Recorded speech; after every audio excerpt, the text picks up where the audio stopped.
الحمدللہ وکفا وسلام علی عبادہ الذین اصطفیٰ اما بعد فاعوذ باللہ من الشیطان الرجیم بسم اللہ الرحمن الرحیم انما یخشی اللہ من عبادہ العلماء، اللہ سے اس کے بندوں میں سے وہی ڈرتے ہیں جو علم رکھنے والے ہیں۔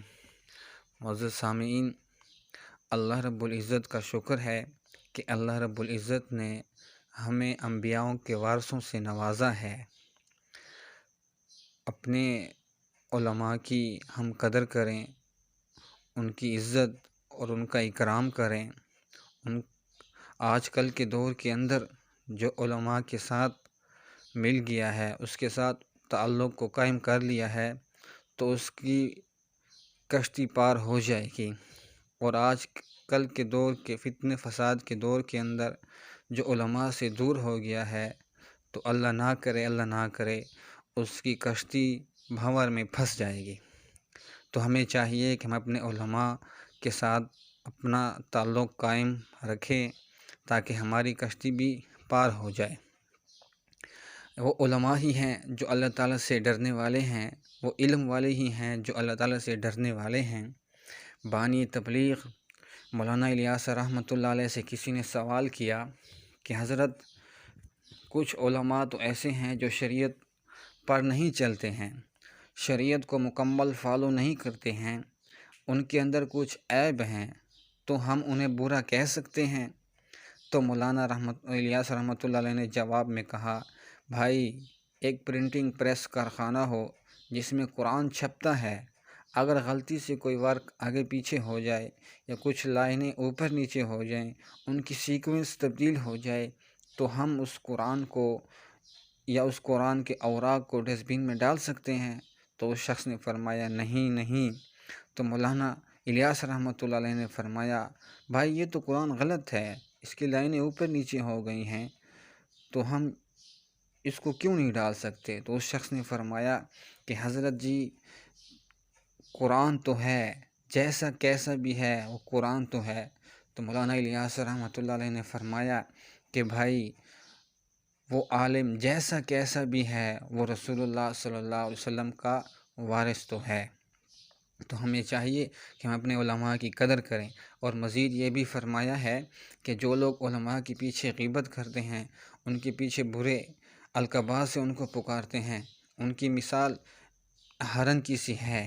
ایک ہرن وہ ہوتا ہے جس کا گوشت کھانے کے قابل ہوتا ہے لیکن کڑوا ہوتا ہے، اور ایک ہرن وہ ہوتا ہے جس سے مشک، خوشبو جو اس کے نافے سے حاصل کی جاتی ہے، اس کا گوشت کھانے کے بالکل قابل نہیں ہوتا ہے۔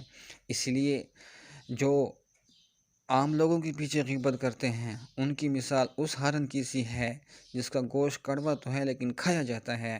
اور جو علماء کے پیچھے بولتے ہیں، ان کو برا بھلا کہتے ہیں، ان کے پیچھے غیبت کرتے رہتے ہیں، ان کا گوشت اس ہرن کی طرح ہے جس کا گوشت بالکل کھانے کے قابل نہیں ہوتا ہے۔ اللہ پاک ہمیں علماء کی غیبت کرنے سے بچائے۔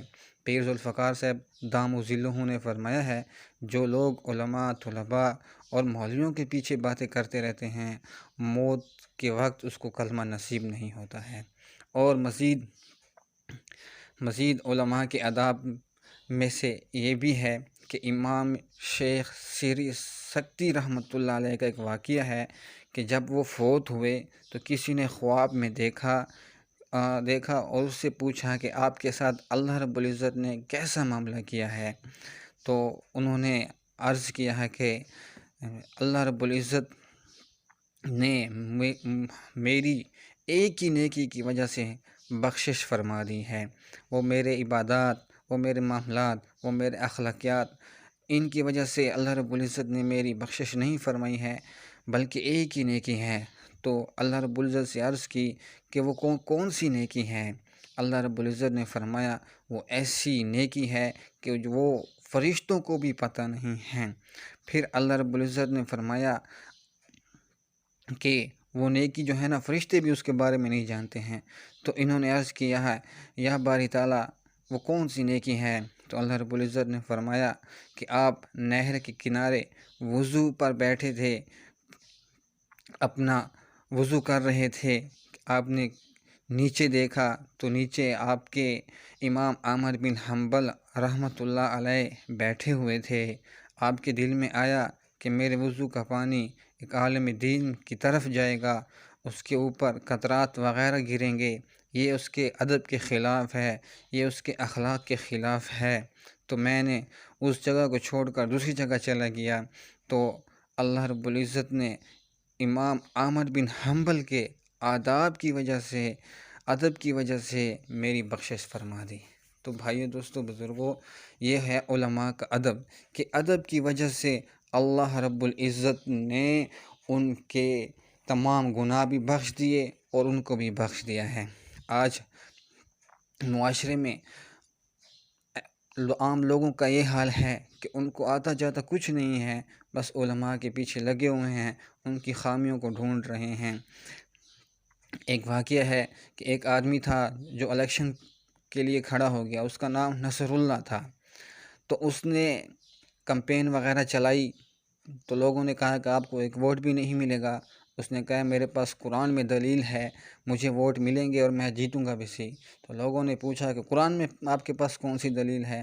تو اس نے یہ فرمایا ہے کہ اذا جاء نصر اللہ، کہ جب نصر اللہ آ جائے گا تو والفتح، تو فتح ہی فتح ہوگی۔ تو میرے بھائیو، دوستو، بزرگوں، یہ ہمارے علم کی کمی ہے کہ علم کی کمی کی وجہ سے ہم ایسے الفاظ کہہ دیتے ہیں۔ اور مزید ایک یہ بھی ہے کہ ایک گھر والی تھی، اس کا خاوند فوت ہو گیا، تو اس کے بچوں کو وراثت کا مسئلہ یاد آیا، تو انہوں نے مفتی صاحب کے پاس گئے، مسئلہ لکھوا کے لا گئے۔ تو جس کی اولاد ہو اس کو 8واں حصہ ملتا ہے، تو وہ جو گھر والی تھی وہ ڈبل میتھ پڑی ہوئی تھی۔ اس نے کہا بیٹوں سے کہ یہ مسئلہ غلط ہے، تو بیٹوں نے کہا کہ آپ گھر کے کام جانتی ہیں، استری کرنا، کھانا پکانا، کپڑوں کو دھونا، برتن دھونا، آپ اس کی ماہر ہیں، آپ کو کیا پتہ ہے کہ مسئلہ کیسے غلط ہے؟ اگر مسئلہ غلط ہے تو ایک مفتی ہوگا تو وہ مفتی اس کو غلط کہے گا، ایک عالم دین ہوگا، وہ عالم دین ہوگا، اس کو وہ دوسرے کو غلط کہے گا۔ ایک جج دوسرے جج کو غلط کہہ سکتے ہیں، آپ کیسے کہہ سکتے ہیں؟ آپ کو اتنا قرآن پر عبور ہے؟ تو وہ مفتی صاحب کے پاس گئے، مفتی صاحب کے پاس بہت رش تھا، پھر مفتی صاحب کو انہوں نے گھر میں بلا لیا۔ تو مفتی صاحب سے کہا کہ ایسا مسئلہ کیسا مسئلہ ہے؟ حالانکہ میں ماں ہوں، سارا حصہ میری طرف آتا ہے۔ اس نے کہا میرے پاس قرآن میں دلیل بھی ہے۔ اس نے یہ قرآن کی آیت پڑھی، ما اغنی عنہ مالہ وما کسب، یہ آیت ہے۔ اس نے اس کو ایسے انداز میں پڑھا، ما اغنی عنہ مالہ وما سب، سب یعنی جتنا مال بھی ہے وہ مالہ ماں کا ہی ہے، کہ سب کا سب مال کیا ہے؟ اس کی ماں کا ہی ہے۔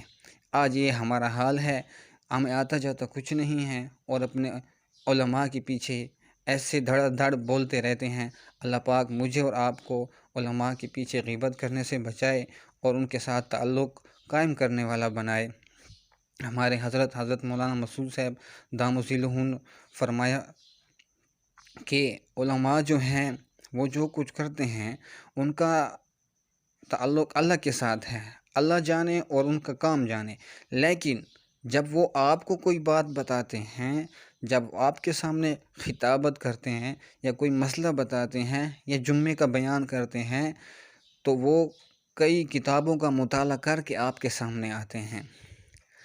اسی لیے ہمیں چاہیے کہ ہم اپنے علماء کی قدر کریں اور علماء کے پیچھے بولنے سے اپنے آپ کو بچائیں، اپنی زبانوں کو بچائیں، اپنے ایمانوں کو بھی بچائیں۔